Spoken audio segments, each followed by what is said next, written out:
enough people shift and carry the correct frequencies here, and massive change begins to occur.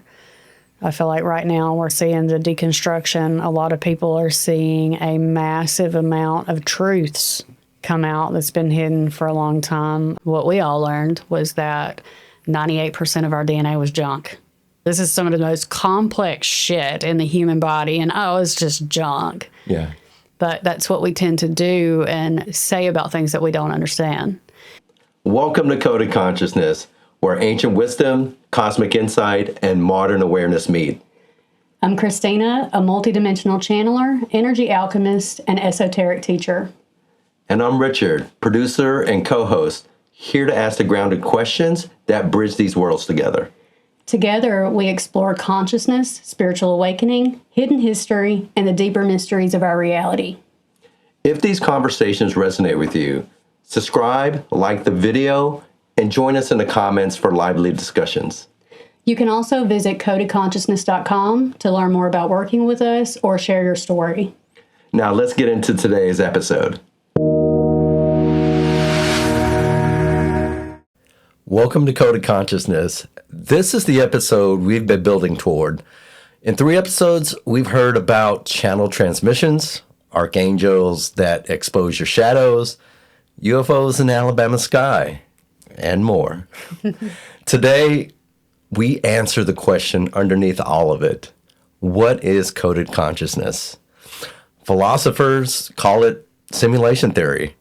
The idea that reality operates like a program. Computer scientists, they're trying to build conscious AI. The world is circling the question from every direction, but here's how I understand it. It's the idea that information precedes matter, and if someone asks what that means in real life, the answer is this. Your trauma has a pattern. Your relationships have a pattern. Your choices have a pattern. Even your gifts have a pattern. And when you become aware of those patterns, you stop reacting and start creating. That's coded consciousness from one angle. But there's another angle, one that doesn't come from research. It comes from direct experience. And by the end of this episode, Kristina's going to take us somewhere that changes how we understand consciousness itself, your DNA, and the reality you're living in right now.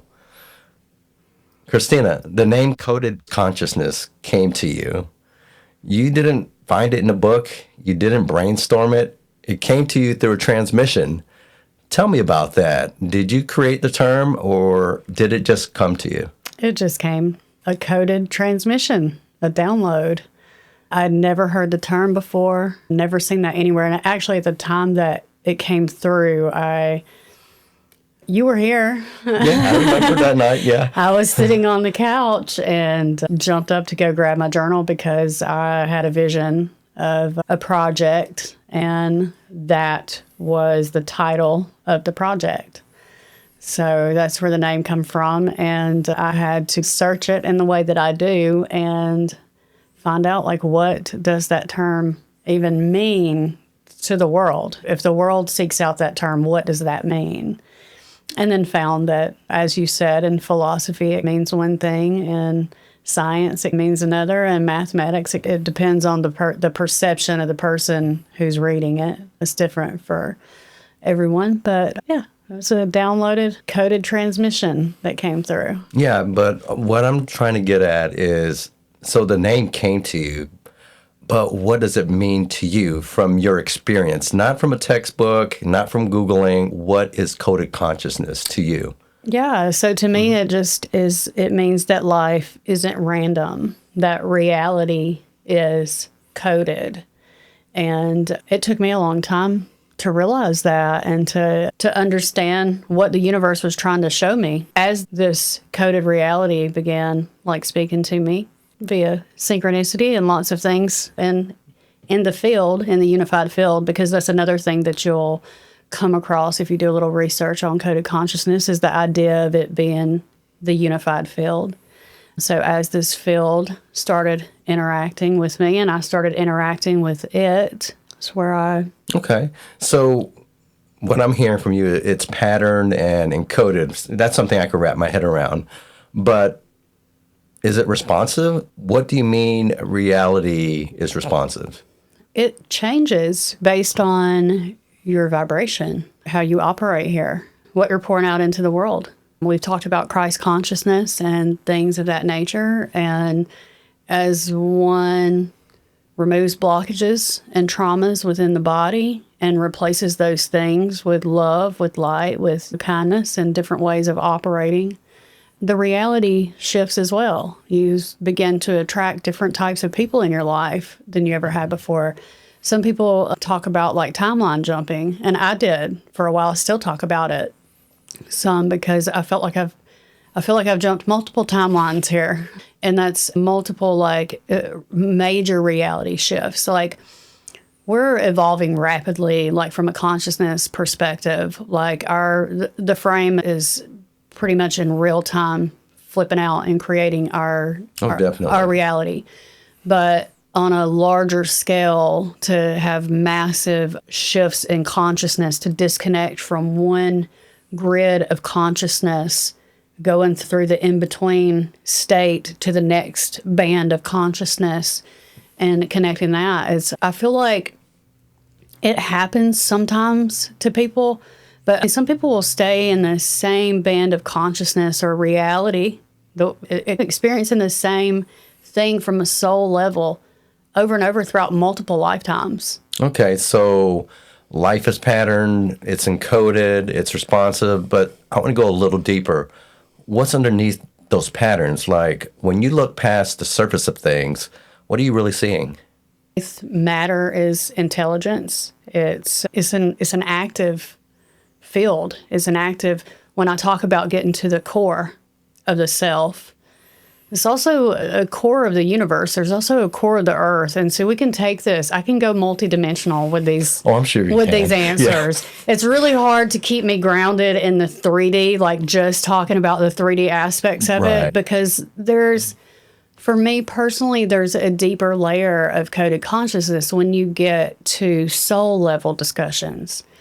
And that's how I like to communicate things, is how I've experienced more life from that soul perspective level than I have here. So from a soul perspective level, coded consciousness is the idea that we understand there that we create our own realities and that we are interacting with the self, and we're coded as a consciousness into a body, into physical matter, into that things materialize from the base level, from information, from coding. And so we're able to come here and experience life through this coding, and then how that translates here into the 3D, into our reality, and how it's coded. Okay, so beneath suffering are lessons encoded for expansion, right? Yeah. So that's going to challenge some people listening right now, in my opinion. For example, someone in pain doesn't want to hear that their suffering has a purpose. Talk to that person. What do you mean by that?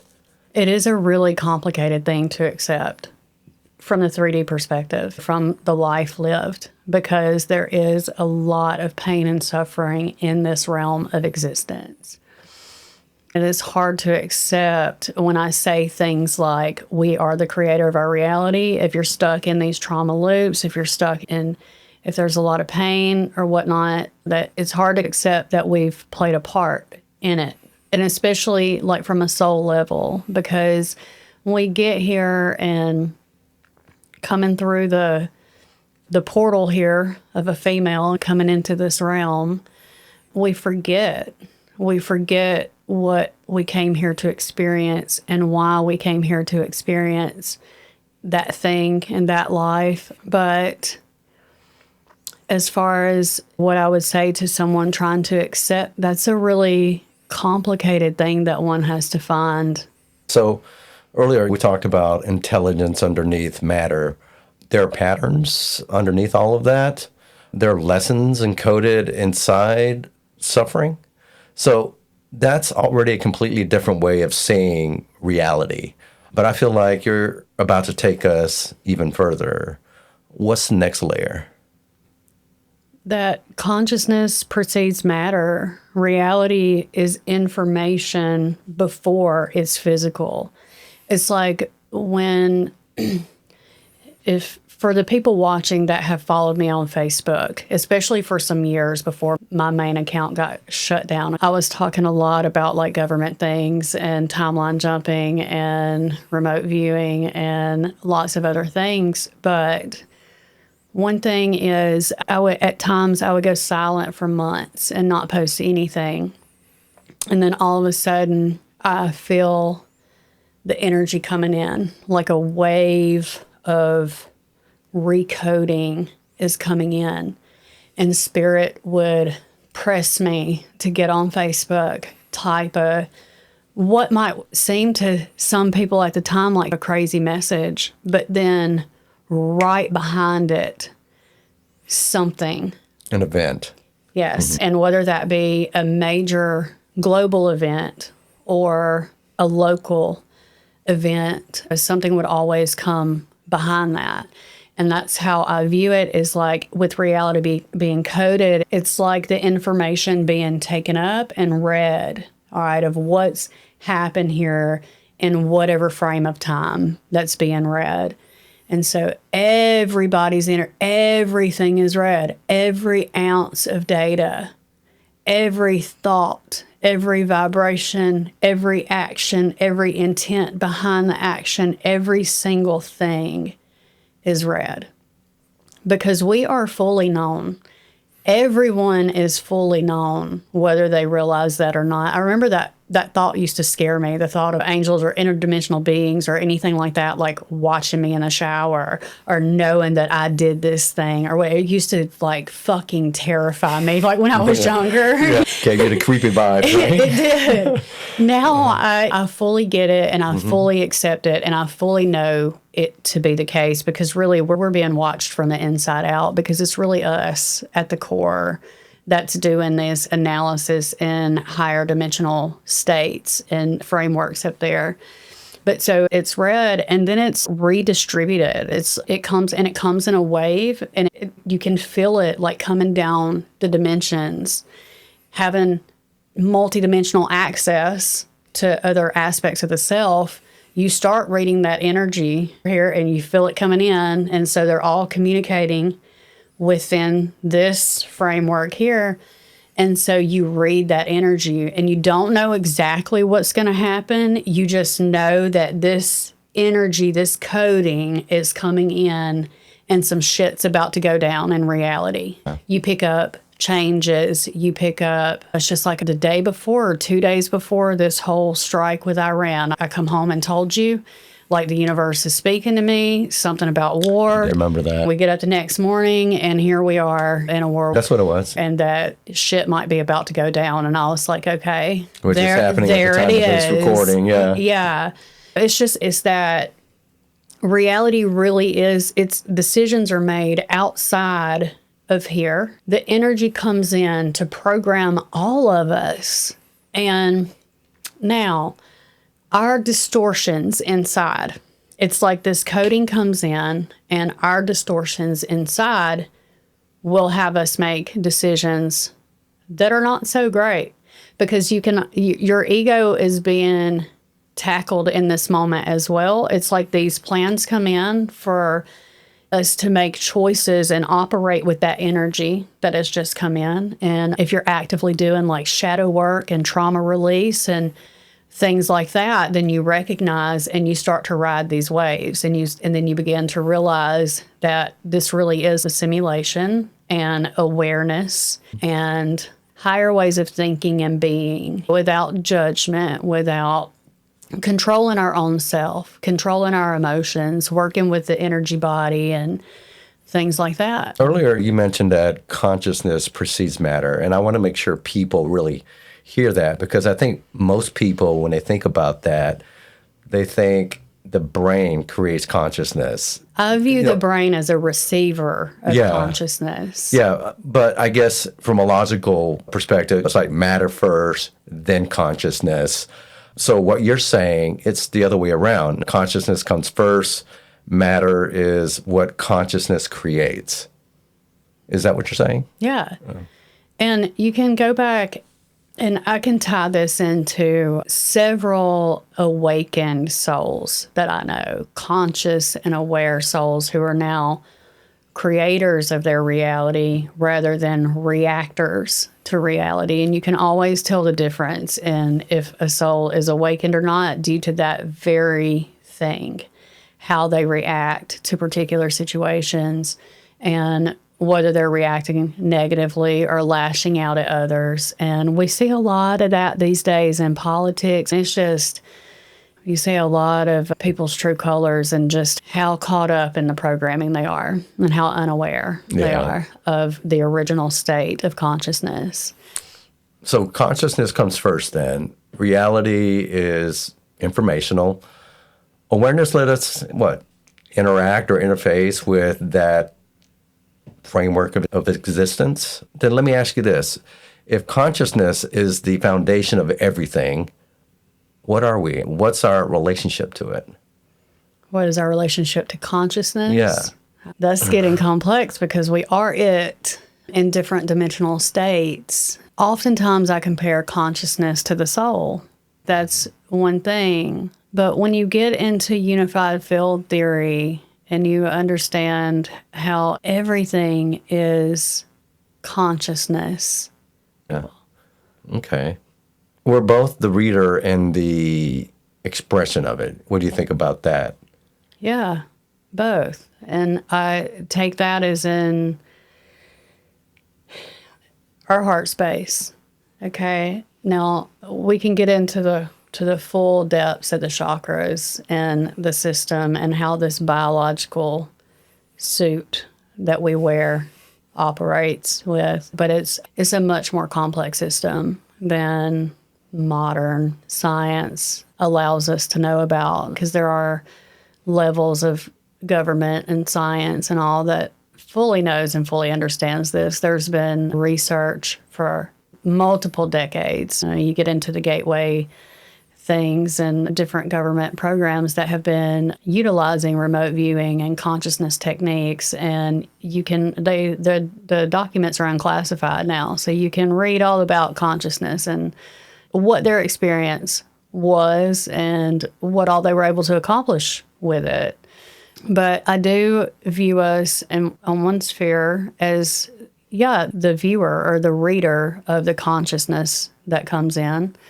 But out here in reality, this is also an interface that's made up of consciousness. And we collectively live on a plane where consciousness comes in to humans, animals, plants, the earth, the sky, the water, everything's alive. And that's our interface. Yeah. So where do you think consciousness is stored? What's your view on that? Because you told me it's stored somewhere else before. It's in everything and everywhere. But depending on where we're going to speak on dimensionally, there's multiple planes of it. I would say, in the closest dimensional space to us that operates in a different physical-ish form. It's different than the human form, but a different form. There's technology where we're beamed here. And the technology that is available there is also conscious and aware. So it's a system that all works together. And like you said, like we're trying to create conscious AI here. It's that same framework, but we interact with it there, and we're beamed here into the human experience to interface with the consciousness here. You've mentioned in the past that DNA isn't just biological instructions for building the physical body, that it's something much bigger than that. What is DNA from your to perspective. me. Yeah. Now, I can't. Now, there are some fascinating stuff coming out with DNA study and all. It's pretty fascinating. But we've been taught for most of my life, what we all learned was that 98% of our DNA was junk. It didn't mean shit. Like, seriously? Seriously? Is that not the stupidest shit you've ever heard? Oh, it's 98% of that's junk in there. This is some of the most complex shit in the human body. And oh, it's just junk. Yeah. But that's what we tend to do and say about things that we don't understand. And for me, DNA is much more complex. And while I don't view it as junk, I do believe that a large portion of it is inactive due to, now I would say that probably in our younger years before being heavily programmed here in this realm, heavily traumatized here, even if people don't really realize it, just how traumatized we've been by the patriarchy and religious systems and government systems and that are based on control based. Yeah. We don't realize just how much we've been programmed. But so I would say probably in earlier years, kids' DNA may be a little more active than ours. But so for me, DNA is activated as your vibration begins to increase. Your DNA is activated based on that vibration. So like in times past when I talked about like Christ consciousness coming into the body and doing a thing and just sitting in the body for a bit just to rewrite code, just to sit itself in there so that my body could tune to its frequency. So as those things come in, so like Christ consciousness comes in, it's very high vibration, different aspects of the DNA is activated, and that reality then, this coded reality then, and this coding that comes in from the external place coming into the material world interacts differently with the different activated DNA. Yeah, so what I'm hearing from you is, excuse me, DNA, it's like memory storage. So our DNA is carrying information that goes beyond this lifetime. Yes. So for example, like past lives, soul contracts, mission codes. Yes. Does that resonate? Yes. So all of that is stored in our DNA? Yes. Yes.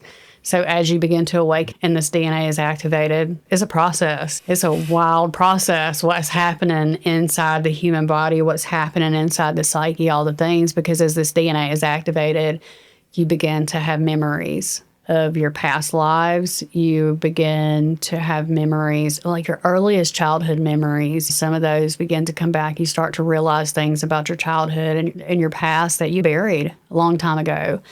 But so, yeah, this DNA, you begin to access your soul's memories through that and begin to access the Akashic records of your life.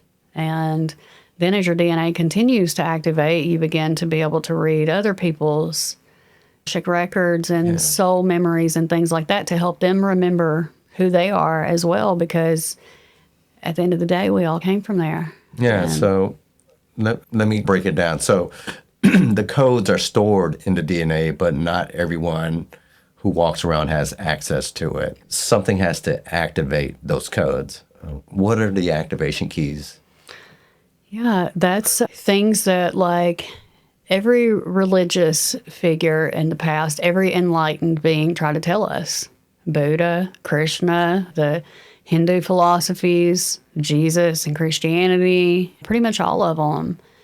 The enlightened ones in the past tried to tell us how to activate it, how to find the kingdom of heaven within, how to heal the self, how to do. And that's one of Jesus' famous quote is, quit looking at the splinter in this other person's eye and take a look at the 2x4 in yours. Because if you're pointing at somebody else, you have a bad problem with judgment. That's just a telltale sign.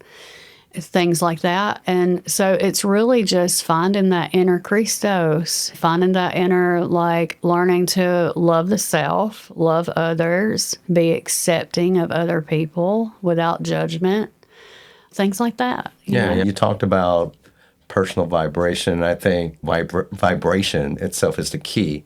Yeah. So what raises it and what lowers it? Okay, so raising the vibration it's body, mind, and soul work. It's all of those three things. So if you just on the physical level, cut out the addiction to processed foods and soda. It's addiction. I hear people all the time talk about, I can't give up my sodas. I just can't do it. Honey, you can look out here at the people who have major addictions and place judgment on that as being an addiction, but you might be more addicted to those sodas.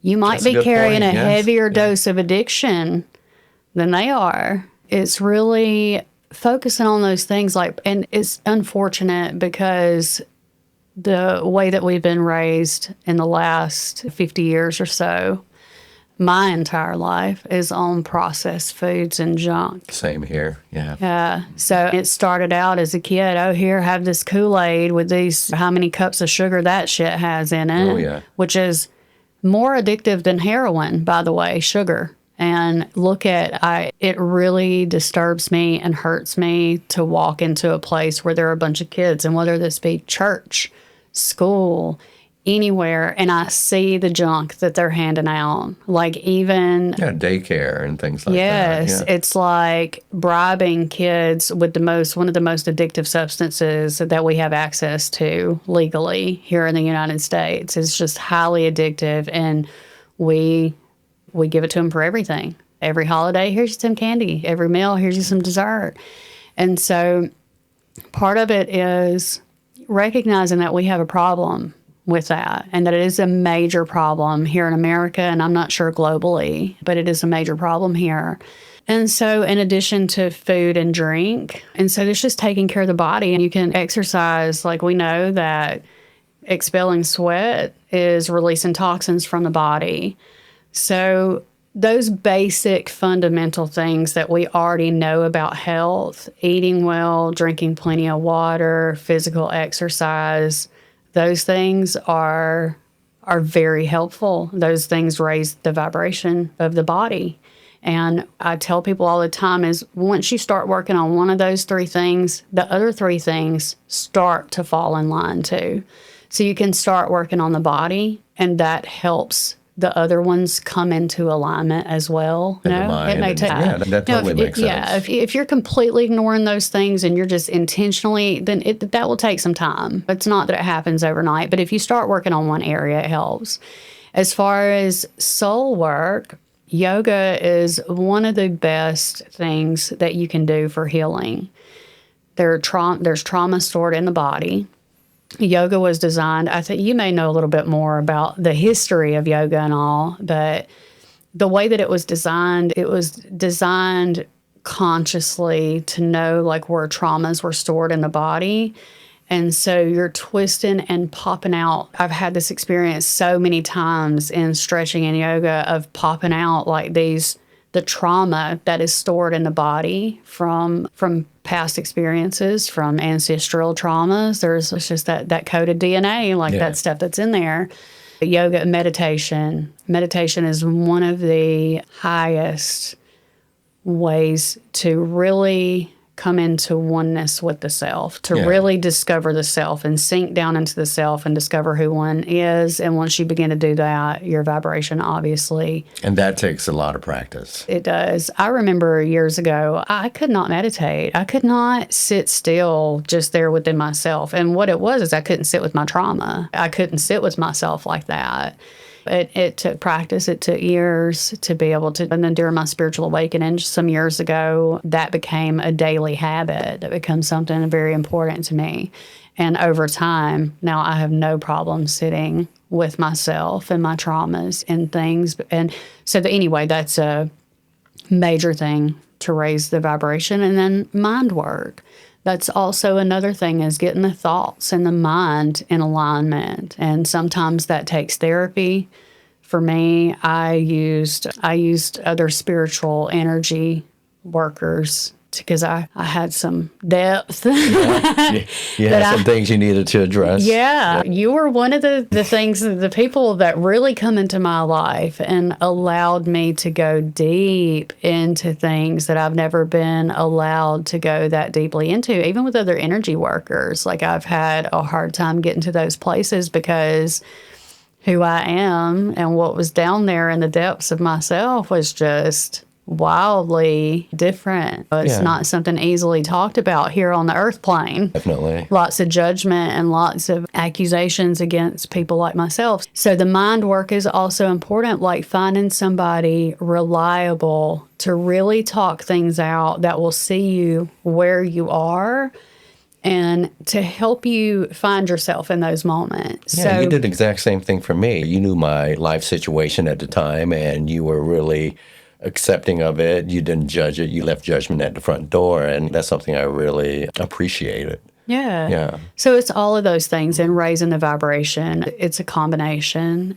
But all of it begins because all of those things I just talked about are based in self-love and self-care. Yeah. So that's loving the self enough to say, okay, like whatever my situation is, whether it be physical, mental, emotional, even soul level work, your soul trying to communicate with you about things that you don't really understand. It's all the things. It's loving yourself enough to start taking action in one way or another to heal the self, to be better, to do better.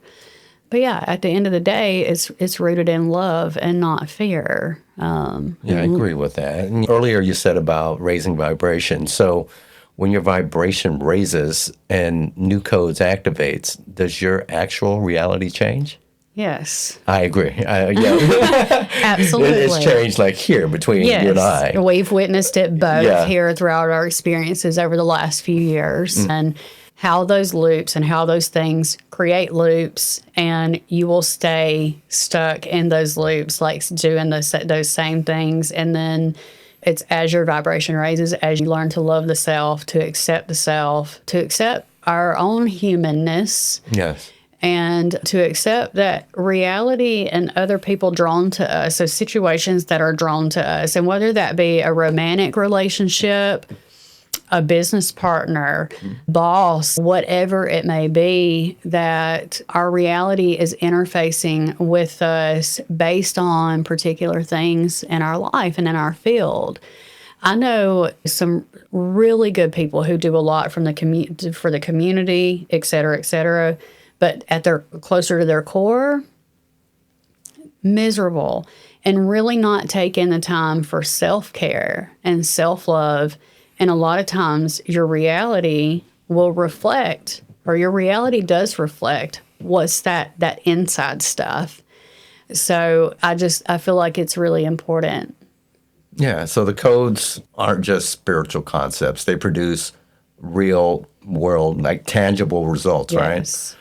So the codes, they activate, and your reality reorganizes around it. So you mean like the DNA activates? What do you mean the codes activate? Like the coding comes into reality? Yes. Is that what you mean? Yes. Okay. Let's see. We experienced a reality shift together.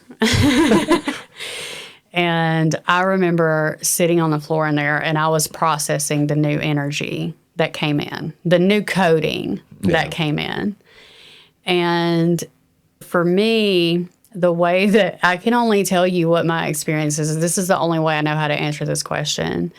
It's like when a new reality comes in for me. When I experience the coding, I read the timeline. I read just as that soul going into that machine, and I was taught how to do that or whatever. I get to experience that here as maybe somewhat as a gift, is maybe how you want to view it. It's not exactly how it is, but still, regardless, we're getting into multidimensional things. I'm going to back off.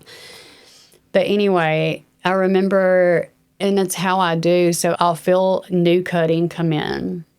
And let's just assume that this particular coding is going to be a 2-year run.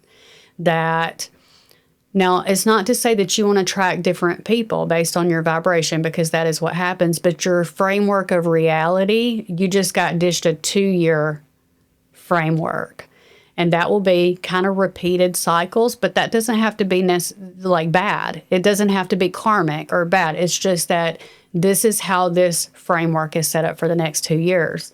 For me, I hunker down in it.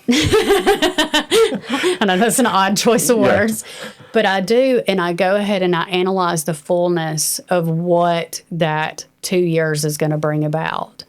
And I sit in any traumas that I know are going to come up within the self. I go ahead and just try to clip that. I try to read anything that is that I'm just going to be extremely unhappy about. So anyway, as this coding comes in, I analyze it very quickly rather than walking out that 2 years and having the full experience of it. I go ahead and analyze it and then clip. Right. Start clipping things and taking care of whatever it is that's going to prevent me from having peace in that 2-year period, and to living in my highest timeline. Yeah. What can I do to improve this? So we've got this framework where consciousness is the code. It's stored in our DNA. Vibration activates it. But here's what I'm thinking about. If everyone carries these codes, why isn't everyone activated? Why are most people walking around disconnected from all of this? All right. Do we really want to get into? Well, can the code be corrupted? Yes. And so that's what I was going to ask. Do we really want to get into why so many people are walking around? Yeah. Let's dive into that. All right. Let's start off at birth. We could start off in utero, but I'm going to start off at birth. Okay. So at birth, as soon as a baby is born, rather than just every time in the past, it was well known that you delivered the baby and then you delivered the placenta. And in times past, we really honored birth and the female and this process. And this is getting into more like Native cultures. I'm not talking about the Romans and the Native Americans. Yeah, so I'm getting more into not just Native Americans, but just around the globe more. The ancient cultures. Okay. So anyway, so we're birthed here and immediately we clip the cord. So I think a third of the baby's blood is in the placenta at that time at birth. So what we should be doing is allowing all of that blood to pump into the baby. Because the placenta it'll still be doing its thing, like after it comes out, to pump that blood into the baby's body, a massive amount of like stem cells, their blood that they need, et cetera, et cetera. But what we do here in America is we cut that off immediately and we get that placenta and that blood into a tub and go get it tied up to go sell that, because that has to go for research. That has to go for creating all of these beauty products and all of these injections to make people look younger and feel younger. So we need that baby don't need that. So the medical institutions have these systems in place where that's no longer part of the birthing process. Yes. So that's... I know you're really passionate about that subject because we talked about it separately from the show. Yes. Yeah. Very passionate about all this stuff.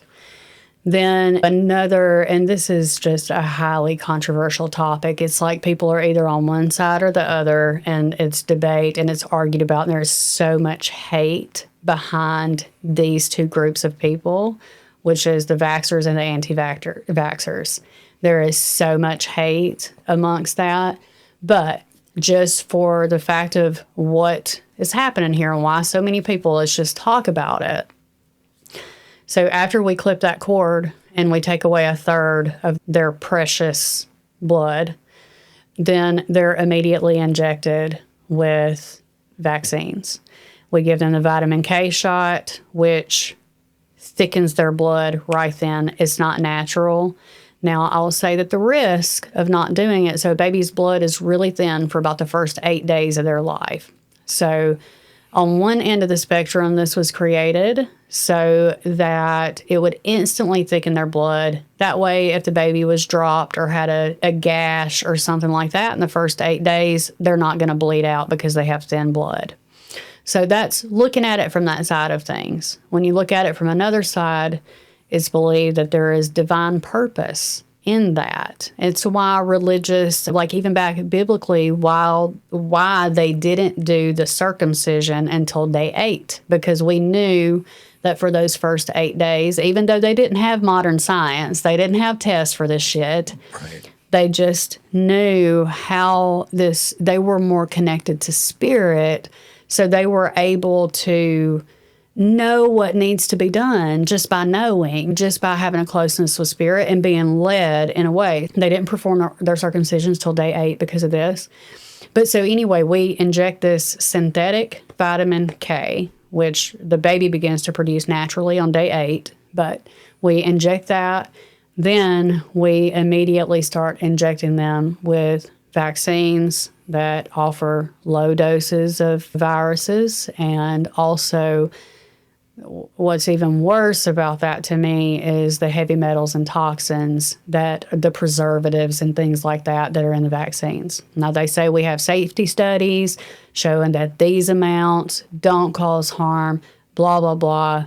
There's actually lawsuits right now against the American Pediatric Association, I believe, is under fire right now because they've been promoting this, that, it's been tested for safety, there's this and this. But they don't have the test to back it up. They don't have the test to back it up. So it seems like it's a statement they've been making without any solid evidence. I also, when I did research, I found particular studies that the government was having done that mid-study, they changed the study parameters, which is not allowed. It's anti-science to do that. You set a set of parameters, and then that's your study. You let that run to the end. But they changed it mid-study because they weren't getting good results. So they had to take out particular types of people based on race and other factors because it wasn't looking so well. But so anyway, there's a lot of, that's how we start here, is by it being injected with different toxic chemicals. Like you can look up, or actually ask your doctor for a vaccine insert, like the little I didn't know what that was until you told me about it. Yeah, so medications come in a box with an insert in it with warnings and things like that. You see the ads on TV about this particular prescription. Oh, but warning, it may cause da-da-da-da. The same thing in the vaccine boxes. Like when it arrives at the doctor's office, it comes in a box. It has a vaccine insert with all the warnings. The vitamin K shot, I believe, or it's one of the ones directly given at birth, it has a black box warning. Warning, this could cause death. Parents don't know that, and they should. I did not know that when I vaccinated my daughter, which was decades ago that I had her. Yeah. I didn't know that. I was just taught, oh, this is something you do. You just, here in America, it's just a thing that you do. And so you don't realize what all is going into the body. We've all been conditioned like that's the norm. That's what you're supposed to do. Yeah, yeah. And on the other side of it, and that's the thing, like with the vaxxers and anti-vaxxers, I see both sides of it. Because on the other side, it's like the whole measles outbreak right now, which I really don't know what to believe this day and age from the news media. It's hard to trust what you see online. It is. If you look at Project Mockingbird and see how the government basically issues them what they can say, what they can't, they will get a statement that, and the Project Mockingbird is the perfect thing. If you watch a video, news all over the country, major, it was the literal same exact words. It's like a entity above them handed them all a paper and said, this is what you have to say. So I really don't know about the measles outbreak. I know it's a scare right now, and it's something that concerns me as well. Like I see them saying measles was eradicated, but now due to anti-vaxxers, it's not. It's come back. And is it? I don't know. It's a scary thing either way. I trust modern science to a degree. But I also, when I step back and look at this and why we're so disconnected from spirit, why is this DNA not activated?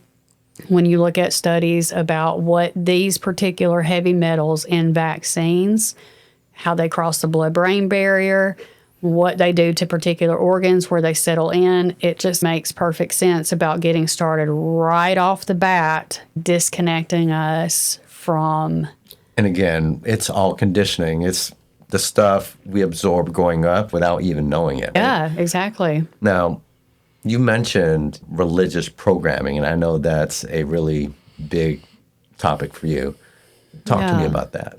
Yeah, so it's just, gosh, religious programming is so hard. If you were raised under that, which unfortunately almost all of us have been to one degree or another, because even if we weren't raised in religious families or under strict religious rule, we were raised by an extremely patriarchal system that was built by the government and church systems some years ago, many years ago.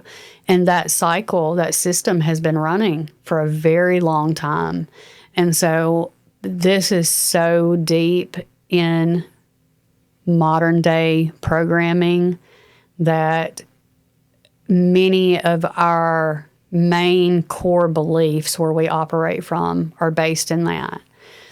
And it's hard to break free from. Yeah.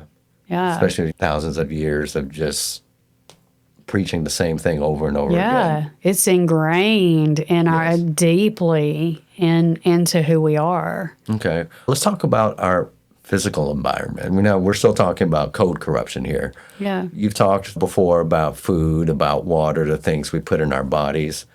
Does the physical environment interfere with code activation? Yeah, it does to a degree. Yeah. It's not to say, again, if you work on any one of those aspects, you can begin coming closer, begin increasing conscious awareness. So, yeah. For example, glyphosate and how that affects everything, really. Yeah. I want to hear your take on that. I just talked about the very first things that we were injected with. And but it's part of our physical world. Yes. Where this is something that is ongoing right now. It really is. Yeah. And it's so disturbing. I had support for RFK because of everything that he was coming out with about processed foods, and to start looking into vaccines. He believes in informed choice like I do. But this whole glyphosate thing is very concerning. Well, to people who don't know what glyphosate is, they had no idea. It's Roundup. It's weed killer. Okay, and what is it used for besides that? Well, in farming, it's weed killer. All right. So you can go and spray the entire fields with this Roundup, and it kills the weeds. It doesn't kill the plants, but... What happens when that's sprayed? It soaks into the soil and soaks into the plant. So our plants are filled with this chemical. It's in the ground. It's in the water. It's in the upper atmosphere, like where this stuff goes up into our cloud system. Because it's a cycle. It rains. It goes into the ground. Yes. Yeah. So it is literally going just all across our world and raining down this chemical onto all of our crops. So that's what we eat. That's what we consume. It's in our water. It's in everything. And it's disturbing to me that we know this. We know how bad this is. And the United States just ordered we got to ramp up production for it, even though we know. And RFK supported Trump in this decision and said, America first. We've got to have, it'll make it more complicated for the farmers to grow food without it, and we need it. So we're just going to ramp up production and just start even more, which means that me and my kids and my grandkids, if I have any, are going to continue being poisoned by the system. That's a hard pill to swallow. It's disturbing. Yeah. So, yeah, I try to only eat organic, which is really hard. It's not an easy thing to do, and I'm not perfect. But I try to get all organic fruits and vegetables and just... Yeah, when I'm not trying to insert some sugar in there. Tim Biscoff. Richard got us some Biscoff and some Biscoff butter, the cookies and the butter. Oh, This is not a sponsored Biscoff. No, it's not. It's that good, though. It's so good. It's one of those cheat things. Yeah. One of those you can indulge sometimes. It's when we have habits like that we can't, it's just so good. We have to have this every day. I look at that as treats that we treat ourselves occasionally.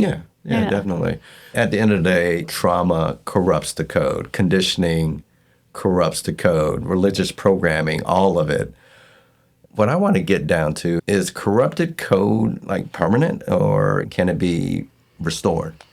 No, it's just like a computer virus. It's in there, it's doing damage. It's sitting there, it's doing damage. It's sitting there, it's doing damage until somebody goes in and decides to go in and take care of it. To really start, what do? They start really searching the system, start paying attention to what is happening here. Why is this messing up like this? And so then they start looking through the coding and what is wrong here and how can I fix this? And so it's just the same thing. You just have to become aware of it, really look in within the self. And again, start meditating, go sit with yourself. Really, I had that experience with the brick wall, and what Spirit was communicating to me was go sit, and if you want to break an addiction, go sit in front of a brick wall for 3 days. That meditation, right? Yeah. But if it's like one of those things like Jesus talked about, if your hand won't quit like doing some bad shit, like you're better off to go cut it off and in order to force it to stop. But so I see that as the same thing. Can you imagine like sitting in front of a brick wall for 3 days? No movement, no consumption of whatever this addictive thing is. But it's not impossible, because who controls you? Who makes your body get up to go grab something? Who does that? Are you in control of it? Are you running on programming, or are you consciously aware and saying, you know what? No, I control this body. Who goes and grabs that Coke out of the fridge? Is it you, or is somebody else controlling you? Because if it's something else, another force controlling you, and you just can't stop it, then that's your sign that you have a problem, that you're not in control of your own life, that you're not consciously aware and controlling this motion to do that thing. Okay, so if corrupted code isn't destroyed code, then healing isn't about fixing something that's broken. It's about clearing the interference, right? So the original code can run. Is that how you would see it? It is, because that's how I view everybody. I don't view people as damaged or broken or anything like that. That they've got corrupted code, and it came from somewhere, whether that be their parents and generational shit, or government shit, or whether that have been injected into us or poisoned by our food or whatever. Because I actually have a girlfriend who I just recently reconnected with who didn't know she thought that she was bipolar or some pretty extreme like mental problems. Turns out she was highly allergic to gluten. She had celiac disease. She didn't know that for years. So there's there are a lot of things here that cause corrupt coding. And so basically for me, I look at people and just realize that there's some things within them that need to be deconstructed to bring them back to who they really are at their core, to bring them back close to source consciousness, to that state of being internally. Yeah, that reminds me of a conversation we've had in the past that you can't have a clear, or you can't have, I'm trying to find the words for it. Consciousness can't come into a system that isn't operating from the correct heart space. Yeah, say more about that. Yeah, so I look at the heart space as a portal for some of the highest intelligences in the universe, the highest, and this is getting into the Christ consciousness, the cosmic consciousness, the things of that nature. The heart space is a portal to allow those energies in, to allow those energies to really operate fully within you. And it's like for me, some years ago, when my heart chakra, I say burst open, but I'll have to describe the experience because I really don't know what to call it. But I was in my car and I started having this experience, and it's like this thing burst open in my chest. I didn't even really know what a heart chakra was at the time, not for real. I'm learning on my journey. But this thing starts spinning, and it's like basically like the Iron Man thing in the chest. Oh, yeah. That's kind of what it reminds me of. But as it did, that's a whole other experience in itself. Oh my God. There was so much to tell in that, and I won't go into that in this episode, but we'll get to that at some point. So anyway, there was this, I didn't know it, but there was this black stuff around my heart that was preventing it from spinning properly. You think about a portal, an access portal, but it was gaunt with this black stuff. And it was things like judgment and hate and lots of things like that. I had a lot of trauma in my life, so there's a lot of stuff on top of it. But it burst open, was allowed to start spinning freely, and then when that happens, it releases that stuff into the system and into the field to be dealt with and taken care of. And that's when I get into like shadow work and things like that. Yeah, so the clearing is the qualification. The shadow work isn't punishment. It isn't the suffering for the sake of suffering. Yeah. Yeah. So yeah, the shadow work. But that stuff has to come out in order for these other energies, like Christ consciousness, like your higher self. Like we've talked about your higher self and the hierarchy in your experience. Yeah. In order for that energy to be able to come in and work through the self, it takes clearing out that old coding. Because that higher dimensional entity, like Christ, don't want to come sit in a stinky ass Of course, yeah. heart space. Hey, I'll come help you. I'm going to start appearing out here a little bit, and I'll come help you, but I'm not getting in that shit. You're going to have to clean that up for me to really come and inhabit the body, to inhabit that vessel. Yeah. So it's literally making your body or your system operational so the codes can activate. I guess another way to put it is that the healing is the preparation. Yeah. Yeah. Yeah. To become clear, right? To allow that to come in. Yeah, essentially. It's recognize, and I wouldn't say healing, but beginning to recognize and to become aware of your own negativity rather than out gossiping about everybody else's. It's starting to really look within the self and see what needs to be done, what is causing this reality to look so fucked up. Why is my experience so fucked up? But most of us don't know or didn't know that we are the creators of our reality based on, we were taught to be that Savior up there did everything on the cross, and I don't have to do shit because he died for my sins, and I'm just a worthless old sinner. And that's not true. That's not what Jesus taught.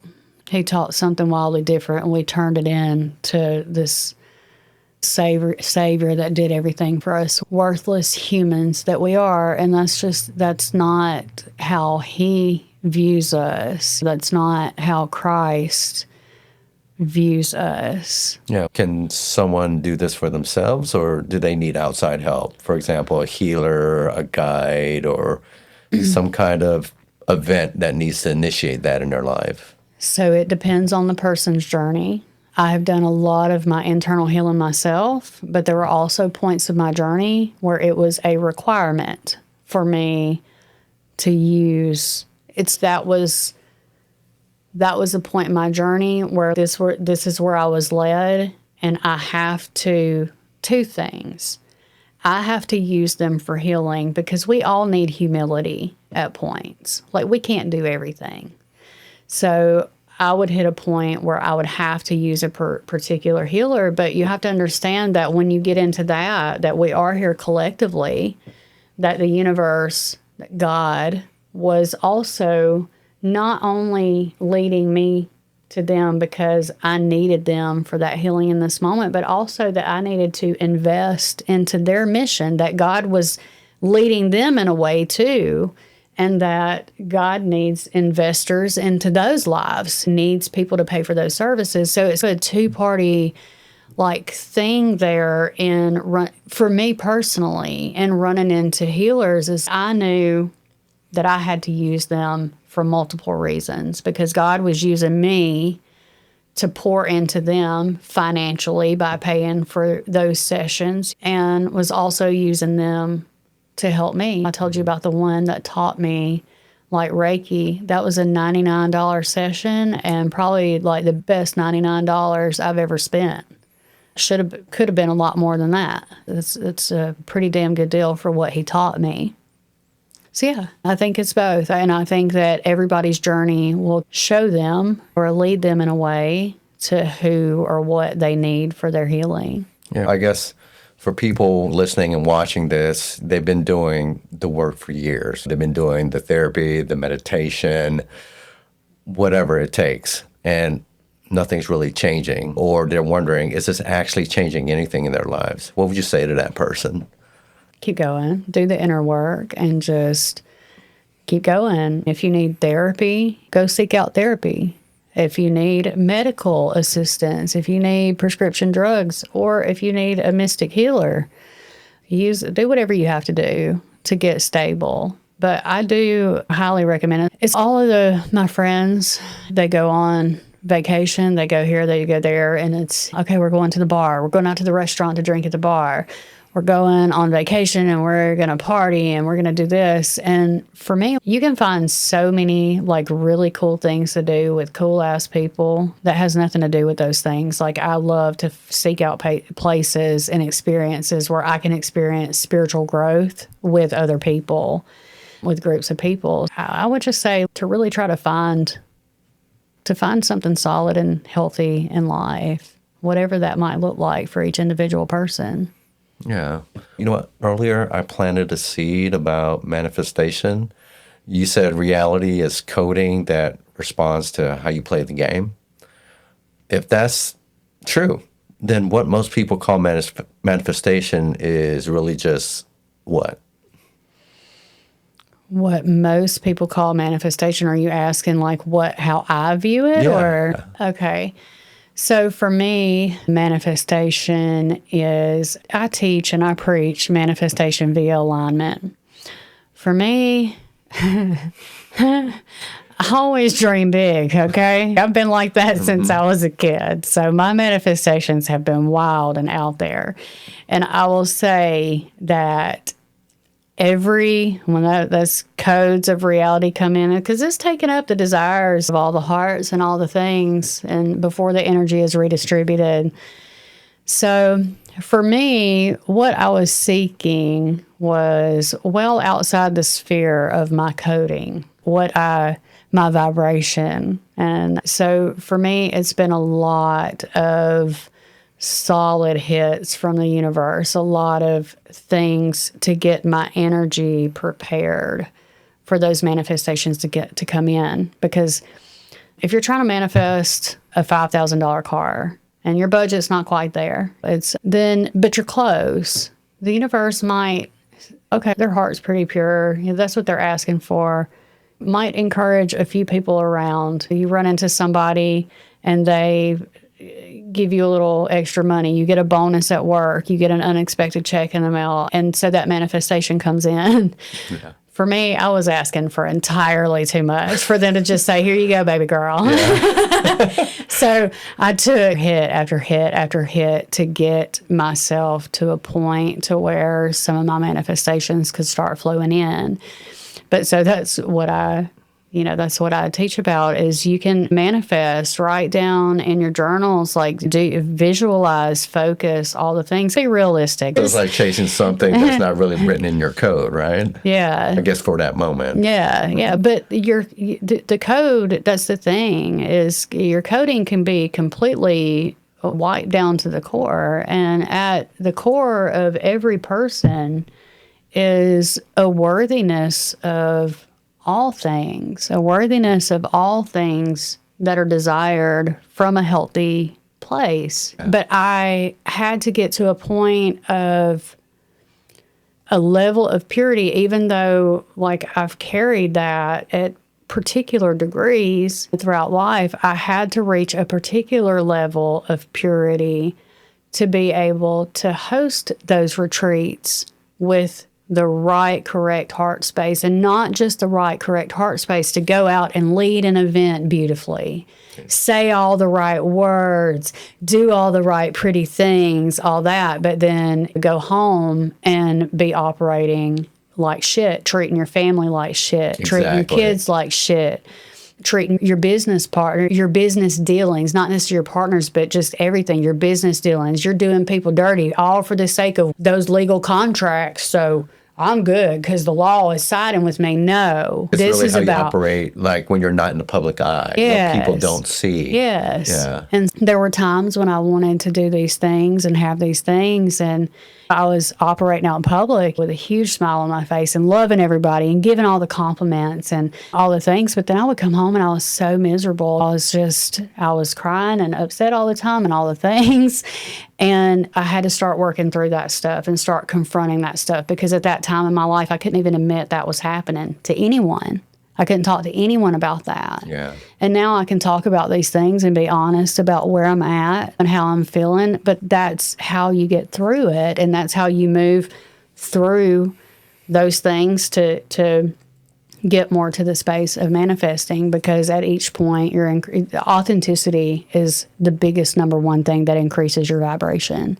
Yeah, I agree with that. And when I think about manifestation, I think people are manifesting something about their career or a relationship or a version of success that they see for themselves. But, what I'm hearing from you, if they're not operating at the soul level from the correct heart space, then they're not in alignment. Yeah. Yeah. If you have a job that pays $100,000 a year and you want another job, because this is where we can get a little into more 3D things, because you can go apply for another job and find a slightly higher paying job, and that'd be fine. Your reality is structured for this particular amount of time to be this way, unless you dip down below a particular vibration or reach a height of another vibration, which can then spin off some different things. But at that point, it's not to say that you can't, okay, I'm trying to manifest a better paying job, and then you apply for some jobs and you get a $20,000 increase and get another job. So I think like this goes, to me, really manifesting goes deeper than that surface level stuff. Yeah. So everything we talked about today has been about individual code, your DNA, your vibration, etc. I want to talk about individual code and the collective code. What's the difference? We do share the earth plane here with other conscious beings, with other people. I really don't know how to frame this other than to say our government, and you get into the conspiracy theorist about the shadow government above them, above basically all of the world's governments. Get into the 13 families, and that's a lot to go into. But collectively, what we believe does reorganize. It organizes reality here.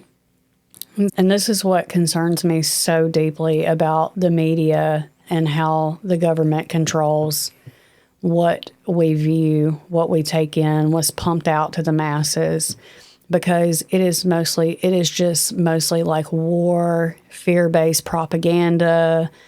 It's keeping people in a fearful, low vibrational state, which then in turn creates the reality of the generalized world, and especially by location like America and things like that. So we collectively create the large portion of reality And then our individual realities are separate from that, but collective reality is a thing, just like individual reality. Yeah, so it's not just about personal awakening. Every person who does the work clears their shadows, activates the codes.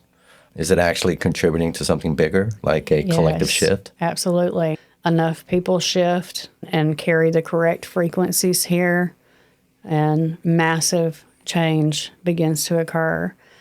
I feel like right now we're seeing the deconstruction. A lot of people are seeing a massive amount of truths come out that's been hidden for a long time. Several of the systems that are in charge here are beginning to crumble, and I believe that this is in part due to the amount of people that are becoming aware and waking up to what's really going on here. Yeah, in episode 3, we talked about the 144,000. Would you consider that like a collective code activation? Yeah, I would. It's my understanding. When I really teach about it, I talk about how this is a code that's activated within the self based on vibration. And then once that is attained or achieved, you literally connect to a grid of consciousness, if you can imagine, like around the globe, a grid, multiple grids layered on top of each other. And the 144,000 operate on that grid, which means that telepathy around the world is available through that grid, things like that. But it's also believed, and I've channeled this in my journal. I've seen it a couple of places maybe since. I don't know. I've not dug too far into it, but I do hold the belief that once 144,000 achieve that level, that 144,000 grid, that activated DNA, that a major shift will occur. People talk about how the earth is going to split and do 3D or 5D. Some people believe that it's already happened and we're living in the aftermath of that. That's for each person to decide depending on which plane they're living on, which grid they're attached to, and which, where they're at. But yeah, I do believe that as humanity evolves, this thing will keep expanding and growing and shifting to more brighter and positive futures. I don't think we're going backwards anymore. I think we're back on the home stretch, headed home. Thank you for sitting with us through this episode. This one was pretty different. That was the foundation that Coded Consciousness is built on. Thank you for joining us for this episode of Coded Consciousness. If you enjoy the conversation, the simplest way to support the channel so we can continue creating content just like this is to like the video and subscribe. We'll see you in the next episode.